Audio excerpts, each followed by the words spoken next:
Hey guys, yeah, I'm not in my usual chair because it's a little packed right now, so I'm using my bed right now, like my old videos. So this might be a little bit nostalgic to you guys if you ever watched my old videos.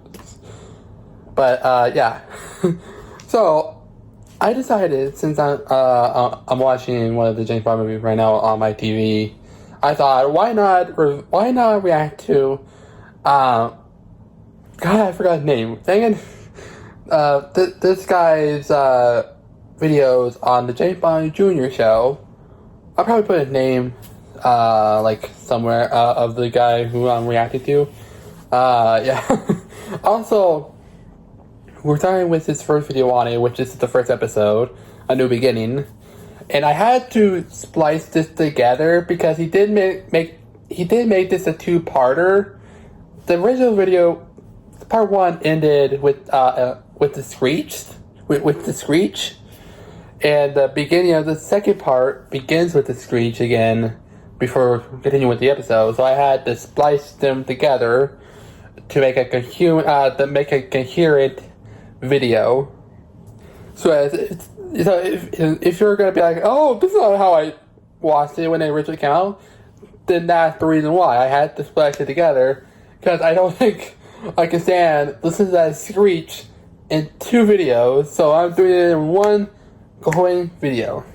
Without further ado, let's get to the first episode of James Bond Jr., A New Beginning. In 3, 2, 1. Hello. Oh, hello. Fans. So, the early 1990s were a dark time for our dear James. The series had suffered a disappointing box office with License to Kill. Reviews were mixed. There was a whole legal battle going on that prevented any Bond films being made, and the Cold War entered, prompting many to question whether there was still a place for James Bond in this new world. Well, yeah, I mean, I answered that question with a big hell yes in 1995, but something else was keeping the James Bond legacy warm in the early 90s. What's that? Oh, I love it. Like, I just started watching this show, and that theme song would never get in my head. Bond. James Bond, yeah. Yes! Most of you will probably already have heard of this, but in the early 90s there was a Saturday morning cartoon based around James Bond's nephew, James Bond Jr., ignoring the fact that 007's an orphan with no siblings. But whatever, I guess they needed to keep the franchise alive somehow. Fair enough, in 1991, and as I don't think I was even out of nappies at that time, I never watched this show on first airing, and by the time I started, I got a bit older and started getting into these kind of shows, I guess they'd stopped airing it. Maybe it never aired in England, I don't know, but I have to look that up later. The point is, until now, I've never really sat down and watched a full episode of it. But with a couple of years to go until the next film, I've got to review something. Well, I mean, considering there's so many films there are now, and so I think we'll be fine with James Bond. What I think is the Aston Martin DB5. I guess those things. I mean, at least it looks like the other car, not like the Lego set that. It could be any kind of. I love the Lego set. It's just so weird. The silver car is being chased by another car, which is firing lasers at it. I wonder how this chase will end. This is animation, so possibilities are endless. There's also a kids show, so we can expect some over-the-top explosions and bang, wallop, crash, fire, fun, exciting.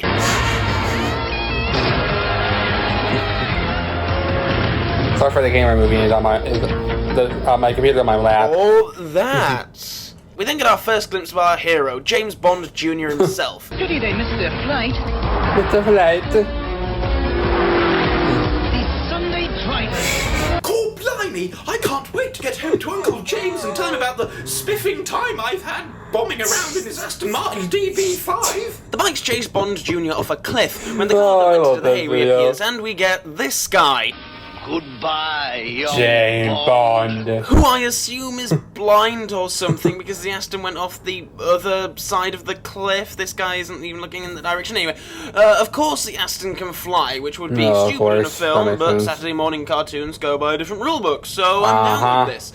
The bad guy curses and his little evil staffy joins in too, and then we're into the opening titles. I wonder if there'll be anything like our classic Maurice Binder credit sequences. We'll see. Well, no, instead we get a pretty typical 80s, 90s cartoon opening of clips from the show edited together of a title song, which, okay, ever since I heard this song, I haven't been able to get it out of my damn head. I'm humming this thing everywhere. That's not to say it's good, it's just annoyingly catchy. Well, brilliantly catchy, maybe, I don't know. I love the stupidness of the last lyric as well.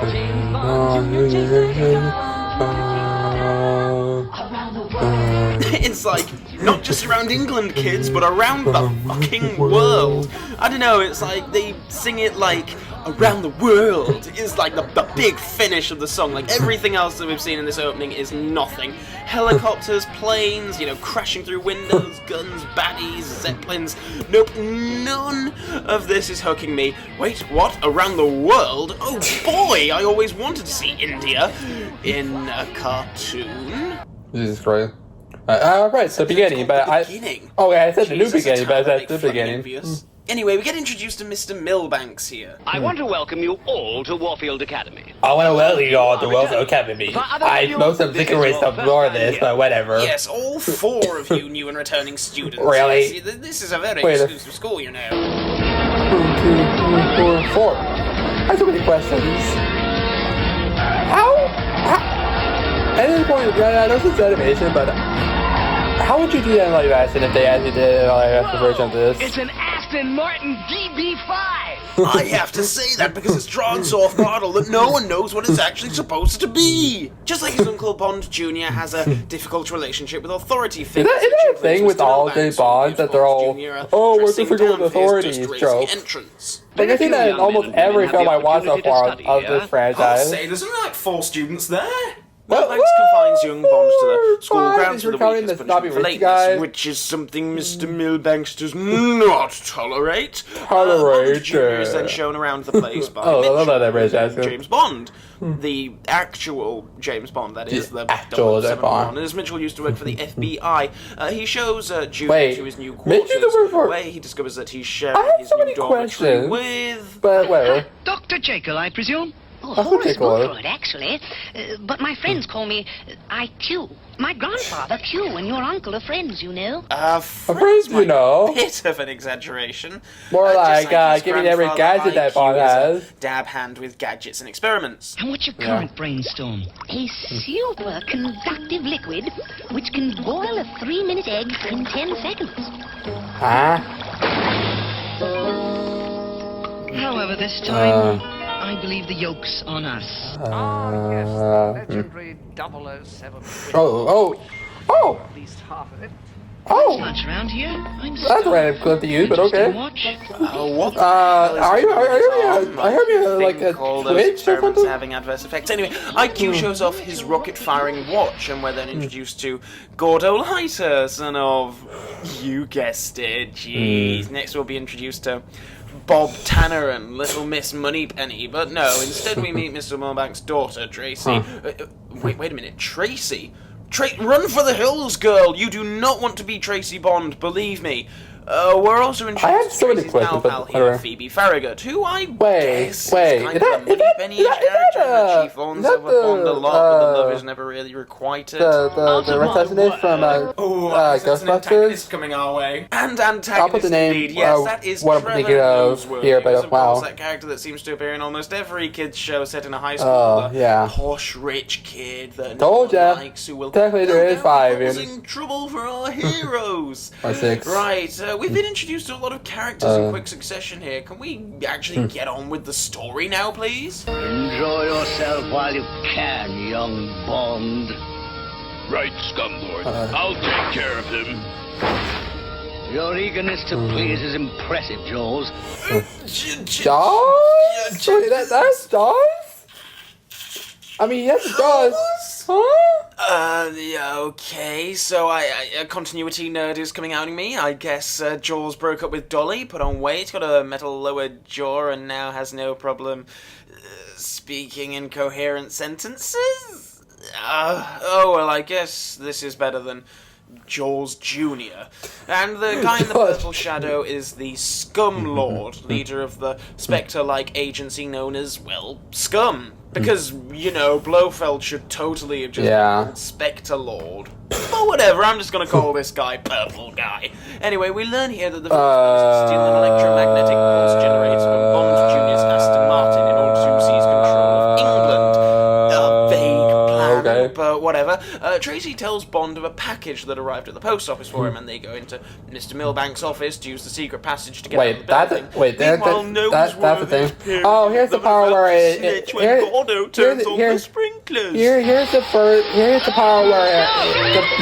the part where the original video ended. The part 1 ended. That's absolutely horrible. That can't be Noseworthy screaming, surely. Oh, it sounds like a 1,000 banshees condemned to the underworld.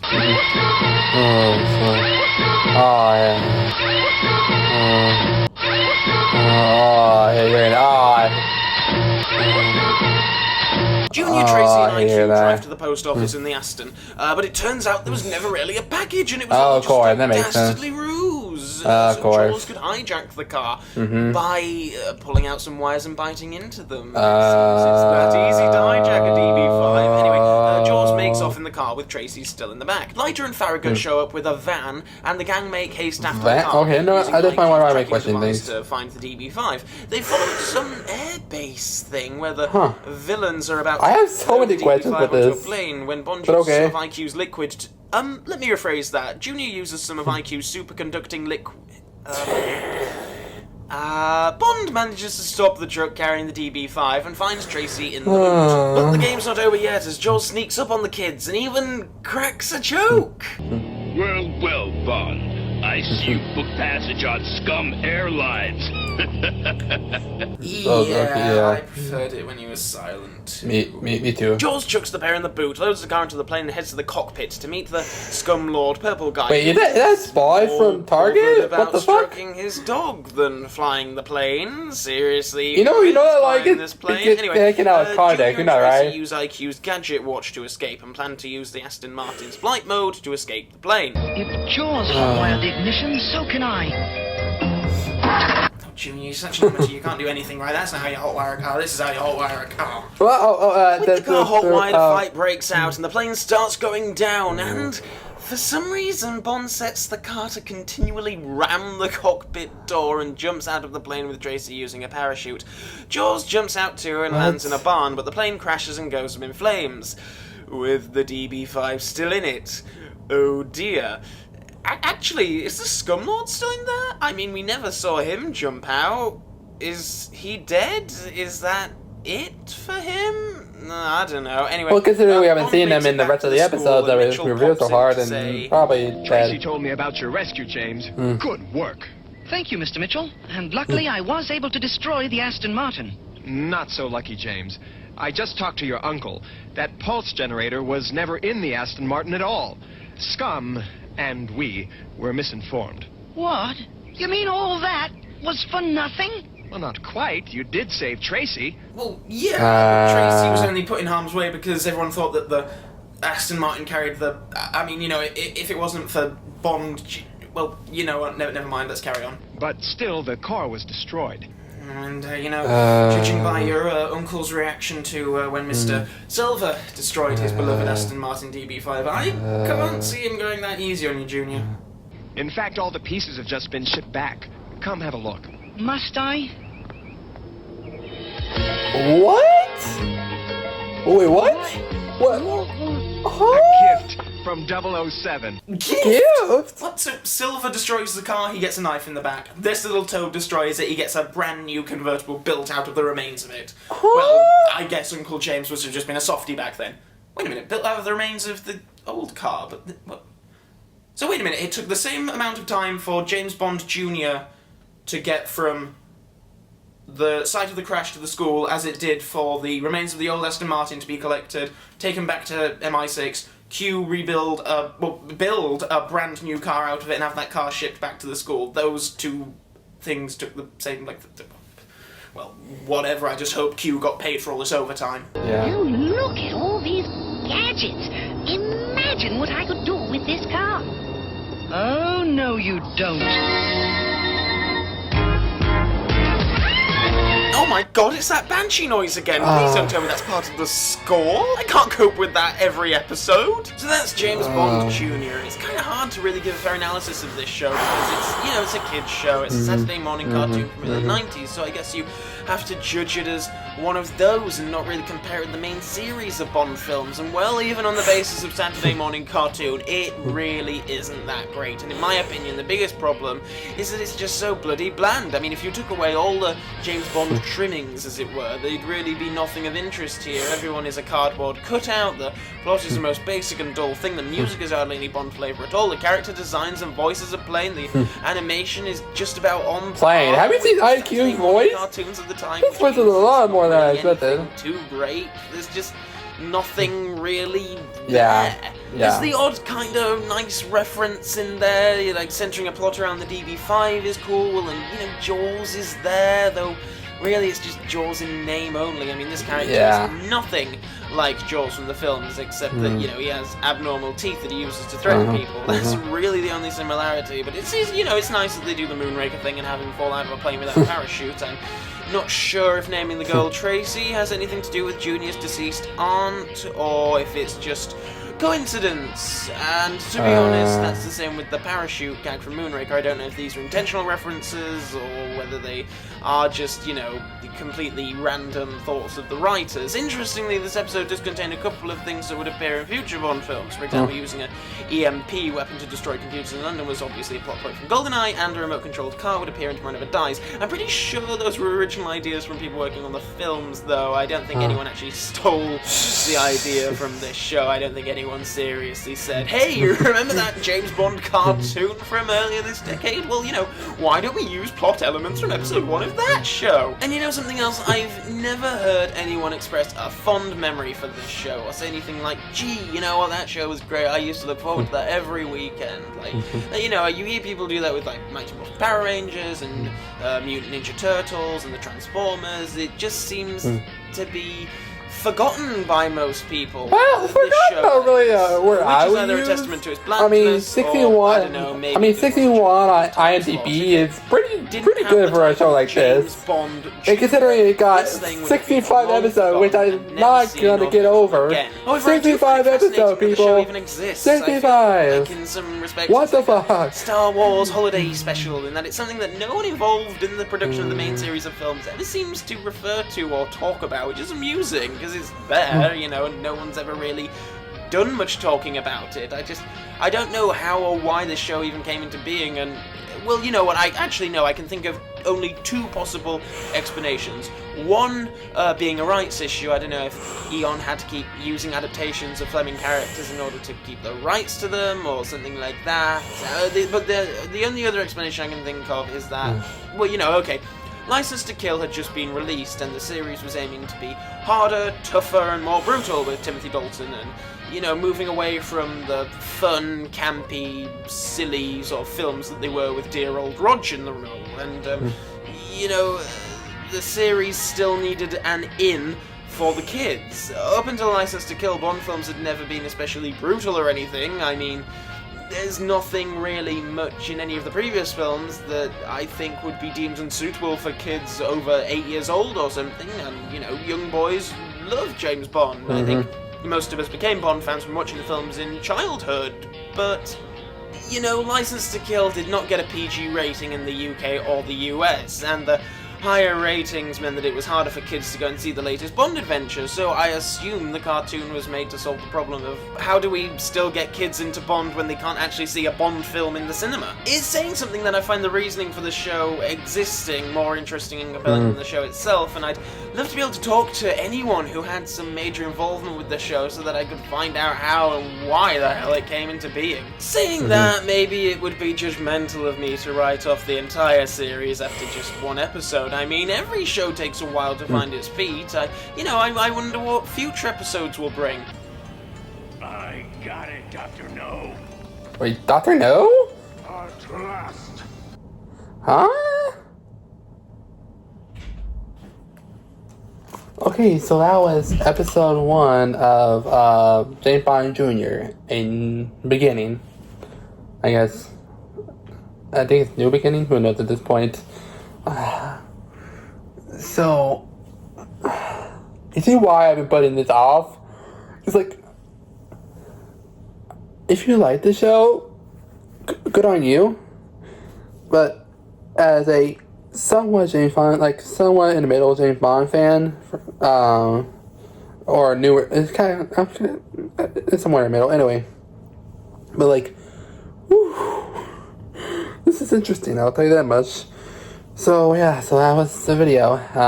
If you want me to do the other reaction to the other videos he did on James Bond Jr., let me know in the comments, because it'll be interesting to do this. And I will, after this video is posted, I will post a video of me reading chapter 2 and 3 of the Hans Gross book, which I was originally gonna post on Friday, but I wasn't able to finish posting. So after I post this video, I'll post that video before I start reading chapters 4 and 5, if I remember correctly. That's where I'm at right now. But anyway, talk to you guys later. Bye. Remember to smash that subscribe button.